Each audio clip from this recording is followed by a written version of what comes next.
오늘 말씀의 제목은 주님과의 영적 교제입니다.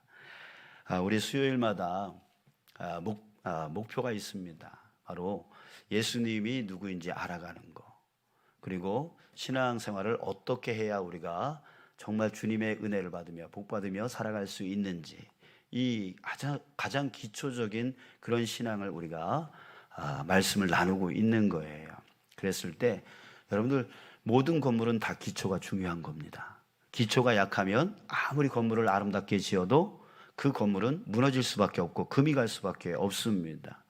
요즘에는 지진이 자주 일어나서 더 튼튼하게 기초를 엄격하게 검사를 하게 되어지는데, 여러분 그래요. 우리 이 기초, 내가 다 아는 것일지라도 그게 더 중요한 거죠. 그 아는 것을 다시 다지고 또 다져서 더 튼튼하게 만들면 내 신앙이 점점 더 성장되어지는 것을 여러분들은 깨닫게 되어질 것입니다. 할렐루야. 네, 감사합니다. 자, 예수님께서 성전에 들어가셨습니다. 그런데 성전에 들어가셔서 아주 이상한 일들을 하십니다. 그 안에 매매하는 사람들, 그 매매하는 사람들을 다 내쫓는 거예요. 돈 바꾸는 사람들의 상을 엎어버리고, 비둘기 파는 자들의 의자를 둘러 엎으시고, 아무도 물건을 가지고 그 성전 안에서 왔다 갔다 하지 못하게끔 만들어 버리셨습니다. 이 모습을 제자들과 사람들이 볼 때 어땠을까요? 아주 당황했을 겁니다. 왜냐하면 왜 예수님이 저런 행동을 하지? 라고 생각했을 테니까요. 자, 왜냐하면 본문에서 나오는 성전이라고 하는 이 말은 그 성전, 성소와 지성소가 있는 그 건물을 얘기하는 게 아니라 이방인의 뜰이라고 불리는 그 장소를 말하고 있는 거예요. 이방인의 뜰은 성소에서 가장 멀리 있는 마당이에요. 예, 마당이에요. 근데 옛부터 그 마당에서는 사람들이 뭘 사 먹고 뭘 이렇게 하는 그런 장소로 쓰여 왔어요. 그러니까 매매하는 장소였고, 또 먼 곳에서 이렇게 오는 사람들은 뭐 재물들을 가지고 올 수 없잖아요. 예, 소나 양이나 이런 것들을 가지고 올 수가 없고 또 준비하기가 힘들어요. 그래서 그곳에서, 그 이방인의 뜰이라고 하는 그곳에서 매매를 함으로 인해서 환전도 하고 또 재물도 살 수 있고 등등의 여러 가지 준비를 할 수 있는 곳이에요. 그러니까 예수님도 이것을 알고 있었을 거란 말이죠. 자, 그런데 난데없이 지금까지는 가만히 있다가 그 매매하는 사람들에게 매매한다고 해서, 야, 너희들 왜 여기서 이런 짓을 하는 거야? 막 이렇게 화를 내지는 않으셨겠죠. 그런 이유 때문에 화를 내지는 않으셨을 겁니다. 자, 그러면 예수님이 왜 화를 내시면서 이렇게 상을 엎으시고 의자를 엎으시면서 이렇게 화를 내셨는가라고 하는 겁니다. 자, 예수님이 오늘 본문에서 이렇게 말씀하셨죠. 17절을 보겠습니다. 이에 가르쳐 이르시되 기록된 바 내 집은 만민이 기도하는 집이라 칭함을 받으리라고 하지 아니하였느냐. 너희는 강도의 소굴을 만들었도다. 지금 예수님을 화나게 만들었던 이유가 무엇입니까? 바로 강도의 소굴을 만들어버렸다는 거예요. 강도의 소굴을 만들었다는 거. 지금 그것 때문에 지금 예수님이 화가 나신 거예요. 그러니까 매매 자체를 탓하신 게 아니에요. 강도의 소굴이 된 것을 탓하신 거예요. 여러분, 강도가 뭐예요? 남의 것을 강탈하는 사람을 강도라고 합니다. 국어사전에 찾아보니까 폭행이나 협박 따위로 남의 재물을 빼앗는 도둑 또는 그의 행위. 장사하는 사람이 물건을 파는 것이 강도 짓은 아니죠? 그죠? 그럼 누가 그런 강도 짓을 지금 하고 있다라고 하는 거냐 이거죠. 여러분, 도둑이 재발절인다라고 하는 말 있죠? 자, 그러면 오늘 본문에 예수님이 이 말씀을 하신 것으로 인해서 반응하는 사람이 있을 겁니다. 누가 반응했는지 한번 보십시오. 18절. 대제사장들과 서기관들이 듣고 예수를 어떻게 죽일까 하고 꾀하니 이는 무리가 다 그의 교훈을 놀랍게 여김으로 그를 두려워하밀러라. 누가 반응했습니까? 대제사장들, 서기관들, 이들이 반응했어요. 이 말을 듣고 예수님이 그 하신 행동을 보고 예수님을 죽이려고 꾀했대요. 모의했대요. 그리고 두려워했대요. 그들이 반응했습니다. 왜요? 바로 그들이 지금 강도짓을 했기 때문입니다. 예수님이 말하는 그 강도가 누굴 얘기하냐면 바로 여기서 대제사장들, 서기관들, 이들을 말하고 있는 거였어요. 그들이 이 매매에 관련이 있었습니다. 매매하는 자들에게 자리를 주고 세금을 받았어요. 돈을 챙겼어요. 또는 직접 그 매매에 참여해서 가격을 2배로 늘려버리고, 그리고 그렇게 해서 부당 이익을 취하고 부를 축적했던 거예요.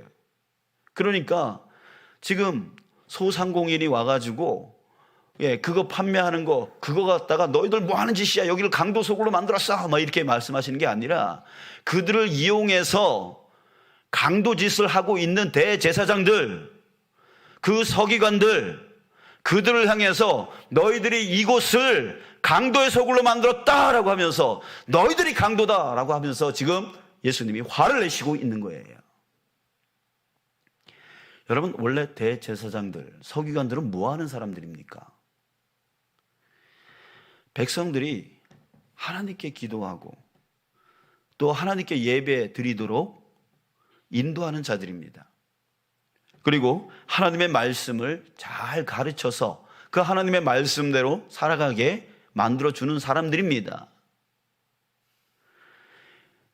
그래서 예수님이 기록된 바 내 집은 만민이 기도하는 집이라 칭함을 받으리라고 하지 아니하였느냐라고 하신 이유는 그들이 그 역할에 집중해야 되는데, 기도하는 집을 만들어야 되는데, 기도하는 집을 만들어야 될 대제사장들과 그 서기관들이 지금 뭐 하고 있어요? 강도가 돼가지고 자기 부만을 축적하는 데 혈안이 되어 있는 것이요. 그들은 지금 하라고 있는 것은 하지 않고 백성들의 기도를 끊어버리고 있어요. 오히려 하나님께 나가는 것을 방해하고 있어요.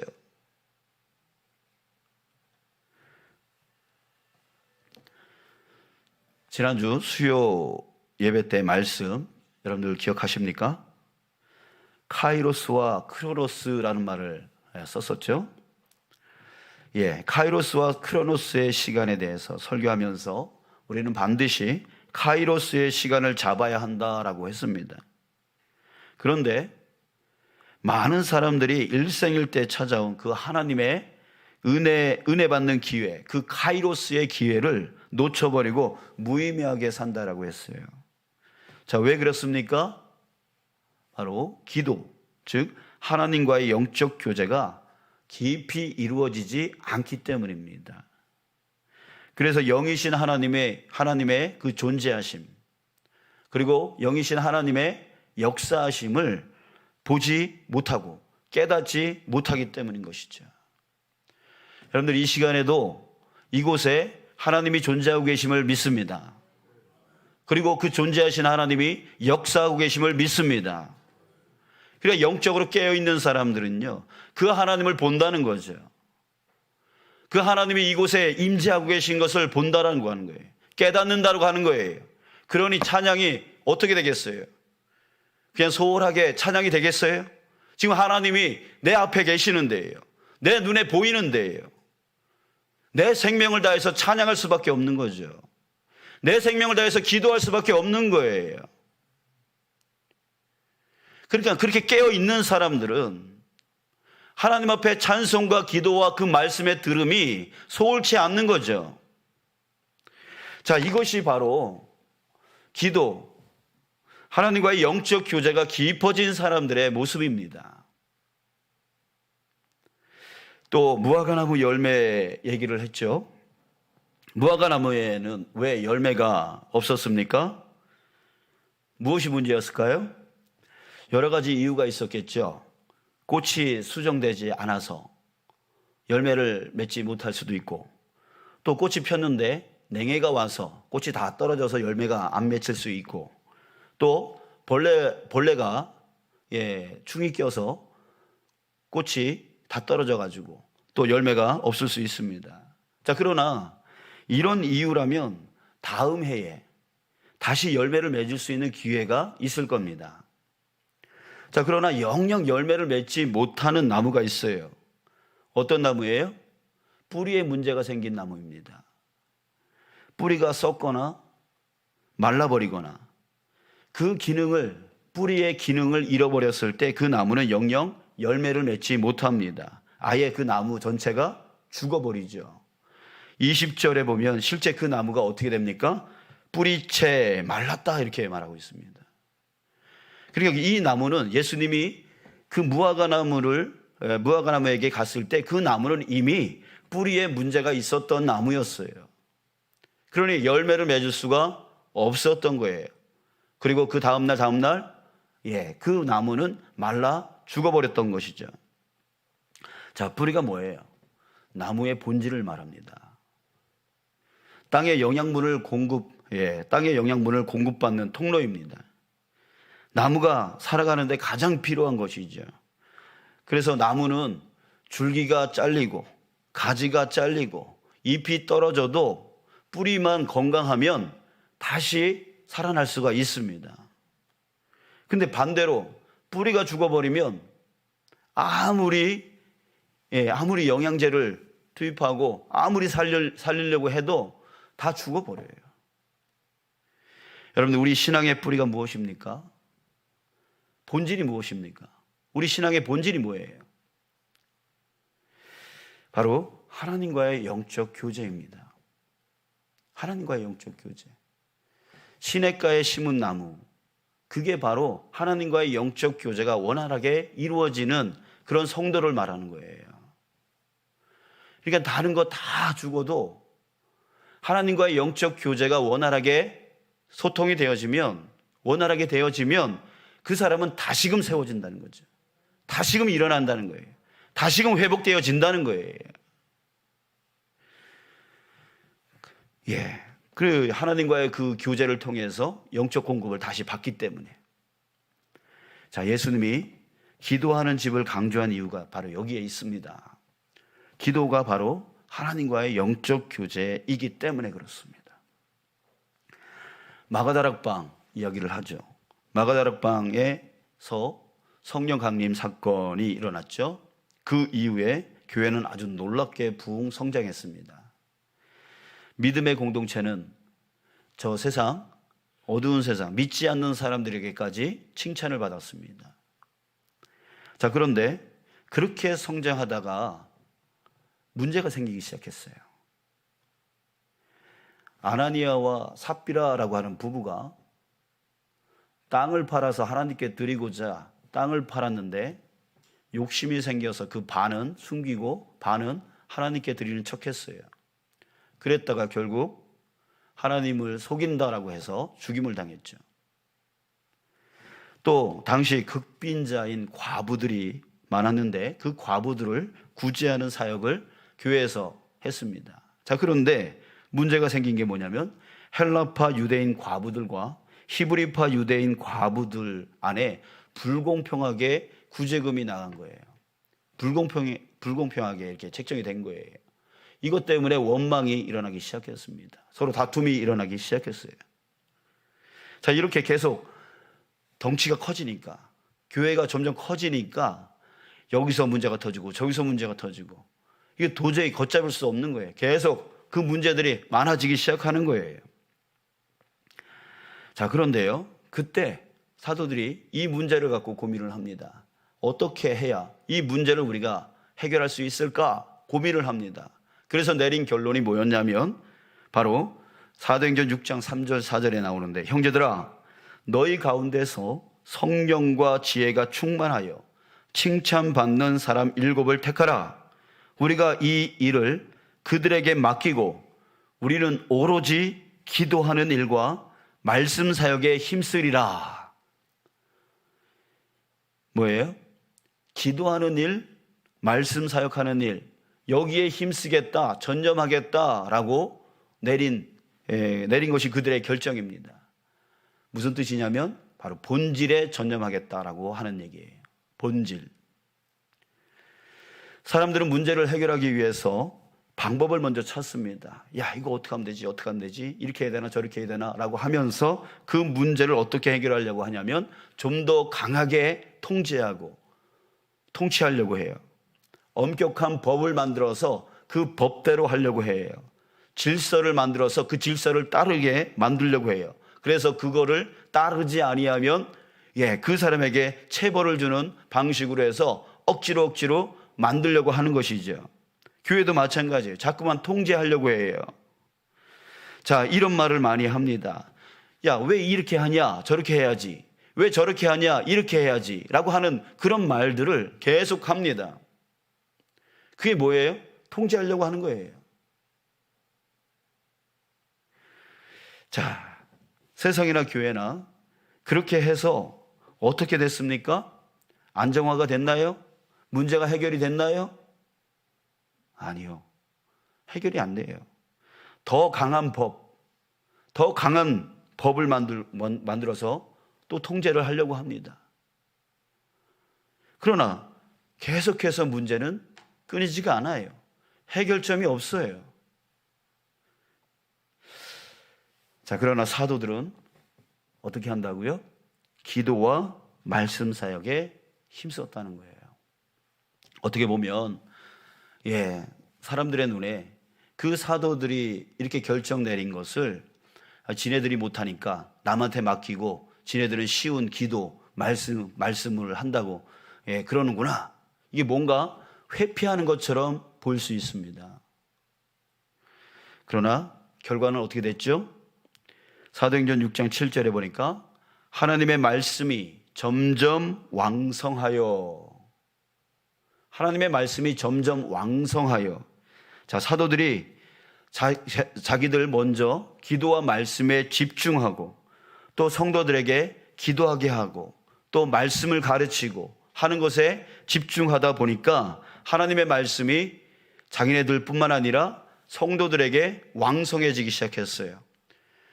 기도로 하나님과의 영적 교제가 이루어지고 말씀으로 먹기 시작했어요. 그랬더니 예루살렘에 있는 제자의 수가 더 심히 많아지고 허다한 제사장의 무리도 이 도에 복종하니라. 예수님을 그렇게 잡아서 죽이려고 했던 제사장들도 이 도에 복종하게까지 되었다라고 말하고 있습니다. 그 영향력이 얼마나 대단했는지에 대해서 보여주고 있는 것이죠. 그래요. 여러분, 누가 여러분들을 설득할 수 있겠습니까? 누가 세상을 설득할 수 있겠습니까? 어떤 말로요? 어떤 지식으로요? 어떤 능력으로요? 안 되는 거예요. 사람의 법으로는 안 되는 거예요. 더 강한 법으로 통제하려고 해도 안 되는 거예요. 무엇으로 가능합니까? 바로 기도와 말씀 안에 있는 하나님의 은혜로 되어지는 거예요. 하나님의 능력으로 되어지는 거예요. 하나님의 사랑으로 되어지는 거예요. 자, 여러분, 강도의 소굴이 아닌 온전한 성전이 되기 위해서 무엇을 해야 됩니까? 성경은 누가 성전이라고 했죠? 바로 우리 자신이 성전이라고 했습니다. 고린도전서 3장 16절, 너희는 너희가 하나님의 성전인 것과 하나님의 성령이 너희 안에 계시는 것을 알지 못하느냐? 성전은 바로 우리 자신입니다. 사역이 힘들어지고 봉사 헌신이 싫어지는 이유가 무엇입니까? 일이 어려워서입니까? 아니죠. 사람 때문입니까? 아니에요. 그런 것들은 항상 이 공기 중에 균들이 항상 떠다니는 것처럼 우리 주변에 일의 어려움은 항상 존재하고 사람들의 문제는 항상 존재합니다. 그런 것들을 피하려고 해서는 지구를 떠나야죠. 사람을 만나지 말아야죠. 그렇게 하려면 안 돼요. 무엇이 문제입니까? 바로 이 본질이 약해지기 때문입니다. 본질이 약해지기 때문에 그래요. 하나님과의 깊은 영적 교제, 이게 회복되어야 돼요. 매일매일 기도와 말씀으로 하나님께 집중해야 됩니다. 그때 하나님의 은혜의 역사가 내 삶 가운데 이루어지는 거예요. 그 힘이 나로 하여금 사역하게 하고, 나로 하여금 봉사하게 하고, 나로 하여금 헌신하게 하는 거예요. 내 몸이 건강해야 할 수 있는 것이 아니에요. 내 주변에 좋은 사람들만 있어야 할 수 있는 게 아니에요. 내가 만족할 수 있는 어떤 조건이 되어져야지만 할 수 있는 게 아니에요. 그런 바람은 도저히 이루어질 수가 없어요. 예수님이 오시는 그날까지 그런 일은 일어날 수가 없어요. 내 주변에 항상 나를 비난하는 악한 사람들이 있어요. 내 주변에 항상 나를 어렵게 만드는 일들이 있어요. 그러나 그럼에도 불구하고 우리가 이길 수 있는 것은 바로 기도와 말씀을 통해서 하나님께 집중하고, 그 하나님의 은혜의 역사로 인해서 내게 힘이 생기고, 그 힘으로 우리가 할 수 있게 되어지는 것이고, 그 힘이 넘칠 때에 오히려 기쁜 거예요. 여러분, 다툼 갈등이 일어나는 이유는 우리 안에 쌓인 스트레스를 풀어낼 때가 없기 때문입니다.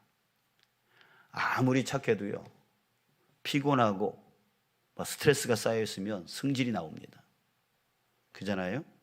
그러니까 내 안에 자꾸만 쌓이니까 그걸 어디에다 이게 내놓을 데가 없으니까 자꾸만 갈등하고 싸우게 되어져요. 하나님과의 영적 교제에서 풀어내야 되는데 그 길이 막히니까 어디다 풀려고 해요? 사람에게 풀려고 해요. 내 말 좀 들어봐. 내 말 좀 들어봐. 라고 하면서 사람에게 풀려고 해요. 근데 나만 문제 있나요? 그 사람은 문제 없나요? 그 사람은 스트레스 없나요? 그 사람은 힘들지 않나요?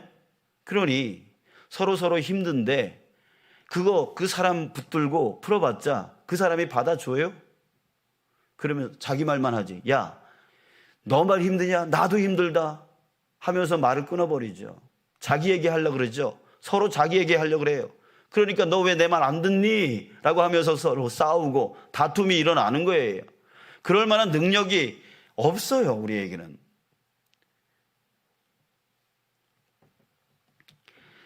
오직 누구에게만 있습니까? 바로 하나님께만 있는 거예요. 하나님만이 우리의 모든 것을 받아주실 수 있는 거예요.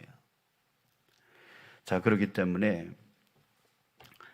여러분, 우리가 하나님 앞에 나가야 된다는 거죠. 기도와 말씀을 통해서 하나님 앞에 나가야 되는 거예요. 그럴 때 우리 안에 있는 것들이 다 풀어질 수가 있는 거죠. 사랑하는 여러분, 성전의 주인이신 하나님과 깊은 만남이 항상 있어야 됩니다. 그것을 잃어버리면 뿌리가 말라버립니다. 뿌리가 말라버리면 죽습니다. 여러분들의 가정, 여러분들의 이 교회, 여러분들의 직장, 여러분들의 사업 잘 되기를 축복합니다. 아멘. 자, 그렇다면 우리 요한 사도가 우리에게 가르쳐준 이 말을 기억합시다. 사랑하는 자여, 내 영혼이 잘된 같이 범사에 잘되고 강건하기를 내가 간구하노라. 범사에 잘 되려면 어떻게 하라는 얘기예요? 먼저 영혼이 잘 돼야 된다. 영혼이 잘 돼야 삶이 강건해질 수 있다라고 하는 말입니다. 그러기에 우리가 내 삶이 잘 되기를 원한다면 먼저 뭘 잘 되게 만들어야 돼요? 영혼이 우리의 본질을 회복시켜야 돼요. 본질을 회복시켜야 돼요. 기도와 말씀에 전념해야 된다는 거예요. 그러지 아니하고는 안 되는 거예요. 그러지 아니하고는 안 되는 거예요. 요즘 제 마음에 그런 마음이 들었어요. 새벽 기도가 너무 형식적인 기도회가 되지 않나 하는 생각이 들었습니다. 그냥 모여서 시간 되면 찬송 한 장 부르고, 그리고 사도신경 암송하고, 취업을 위해서 중보기도 또 암기하고, 그리고 나서 말씀 읽고, 그리고 나서 설교하고, 그리고 나서 기도하고, 그냥 매일매일 똑같은 방법, 똑같은 마음, 똑같은 생각. 자, 그러다 보니까 우리 새벽기도 나오신 분들에게 제가 한번 말씀을 드렸는데, 그냥 아무 생각 없이 내가 하나님 앞에 예배하고 하나님 앞에 기도한다라고 하는 그런 뜨거운 마음으로 예배하는 게 아니라 그냥 눈 감고 찬송하라면 찬송하고 기도하라면 기도하고 중보기도하라면 중보기도하고 이런 식으로 그냥 처음부터 끝까지 눈 감고 가만히 있다가 그러고 가는 거예요. 그리고 새벽 예배 딱 설교 마치고 주여 한번 외치고 기도하자라고 하고 이제 되돌아서서 이제 앉아서 저도 기도를 하는데 한 5분 지났나요? 뒤돌아보니까 아무도 없어. 그러니까 제 마음에 이 기도가 우리에게 너무나 형식화되어져 가는구나, 이런 마음이 딱 들었어요. 자, 그래서 이번 주부터 저 먼저 더 깊이 하나님 앞에 의지하고 기도하고 더 말씀을 좀 더 준비하고 형식적인 찬송이 되지 않도록 찬송을 두 장을 부르려고, 더 힘있게 부르려고, 좀 영을 깨워야 되겠다. 영이 깨워져야 정말 우리가 기도가 기도답게 되어지고 말씀이 말씀답게 들려지고 그리고 정말 기도가 뜨거워질 수 있겠다. 그래가지고 찬송을 두 장 힘있게 부르고, 그러고 나서 성도들과 눈을 마주치고 같이 아이 컨택하면서 말씀을 나누기를 원했어요. 그리고 말씀을 전하려고 애썼습니다. 자, 그러니 저만 그런지 몰라도 찬송이 제 마음에 와닿기 시작했습니다. 제 마음이 뜨거워지기 시작했어요. 기도가 사도신경 그 자체도 정말 주님을 바라보며 믿음의 고백이 되어지기 시작했고, 중보기도도 정말 이 땅을 향한 그 중보기도의 마음이 생기기 시작했습니다.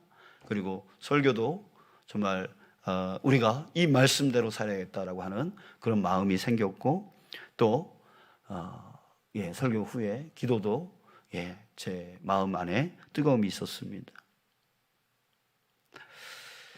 자, 여러분, 우리 이것이 우리 안에 회복되어지기를 간절히 소원합니다.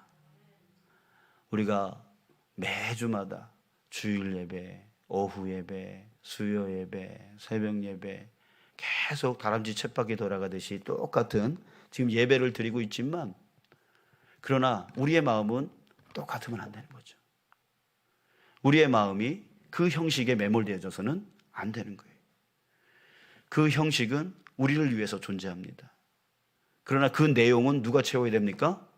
우리 각자가 채워나가야 되는 거죠. 정말 오늘은 어떻게 하나님이 역사하실까? 어떻게 하나님께 내가 나아가면 될까? 이런 결단의 마음과 그런 다짐의 마음, 그런 의지의 마음은 스스로 준비해야 되고, 그 마음으로 나아갈 때에 뜨거움의 온전한 역사가 일어나게 되어지는 것이죠. 그게 바로 기도와 말씀에 전념하는 것입니다. 저는 또 좀 아쉬운 것이 우리 금요 기도회입니다. 금요 기도회 참석이 거의 10명이 안 됩니다. 온 성도가 정말 뜨겁게 기도하면서 속에 있는 그 마음을 다 하나님께 쏟아내는 그런 시간이 되어줬으면 좋겠는 시간이 바로 금요 기도의 시간인데, 그 시간에 우리가 함께 많이 참석하면 좋겠는데 그러지를 못해요. 왜 그럴까? 시간이 너무 늦어서일까? 아닌 것 같아요. 여러분들, 우리 수요 예배 몇 시에 시작합니까? 7시 반이잖아요. 금요 기도회 8시에 시작해요. 별 차이가 없어요. 그러면 다음 날이 부담돼서 그럴까? 아니죠. 다음 날 새벽 기도도 없어요. 그리고 토요일이니까 직장 다니신 분들도 쉬는 날이겠죠? 그러지 않으신 분들도 있겠지만, 또 차량 운행 문제일까? 제가 얼마 전에 문자를 드렸어요. 혹시 차량 문제이면 연락 달라고. 그러니까 아무런 문제가 없는 거예요. 사랑하는 여러분, 우리 기도와 말씀이 회복되어지길 축복합니다. 우리 정말 기도의 시간에 기도할 수 있는 시간이 되어졌으면 좋겠어요. 개인적으로 하라 그러면 여러분들이 하실 수 있으시겠어요? 못하니까 우리가 공동체로 함께 모여서 함께 기도하고, 뜨겁게 그렇게 기도와 말씀을 회복시켜야 결국 우리의 삶이 온전해질 수 있다는 얘기예요. 다른 방법으로는 안 되는 거예요. 예수님이 뭐라 그랬어요? 그 성전을 보면서 돌 위에 돌 하나도 이제 남지 않을 것이다 라고 말씀을 하셨어요. 그랬더니 그 40년 후에 그 말씀 그대로 그 성전은 완전히 파괴되어져 버렸어요. 여러분, 우리 교회는 어떨 것 같아요? 기도와 말씀이 죽어지면 결국 이 교회도 돌 위에 돌 하나도 세워질 수 없는, 우리의 영혼도 결국 무너지고 쓰러질 수밖에 없는 거예요. 네, 교회를 여러 가지 방법으로 경영을 잘해서 뭘 잘해서 교회를 부흥시키겠다? 그렇게 될 수 없는 거죠. 그렇게 되어도 안 되는 거예요. 교회는 기도와 말씀으로 세워져야 됩니다. 기도와 말씀으로 세워져야 그게 진짜 교회이고 진짜 성도인 것이죠. 사랑하는 여러분, 오늘 말씀이 여러분들에게 힘들게 들리지 않기를 원합니다. 마음에 상처로 들리지 않기를 원합니다. 우리의 영혼을 살리기 위한 주님의 말씀으로 들려지기를 원합니다. 얘야, 너희들에게 필요한 거 뭔지 아니? 기도야, 말씀이야. 이 말씀을 우리에게 지금 주님께서 말씀하고 계시다라고 하는 그 음성을 듣기를 저와 여러분들이 간절히 소원합니다.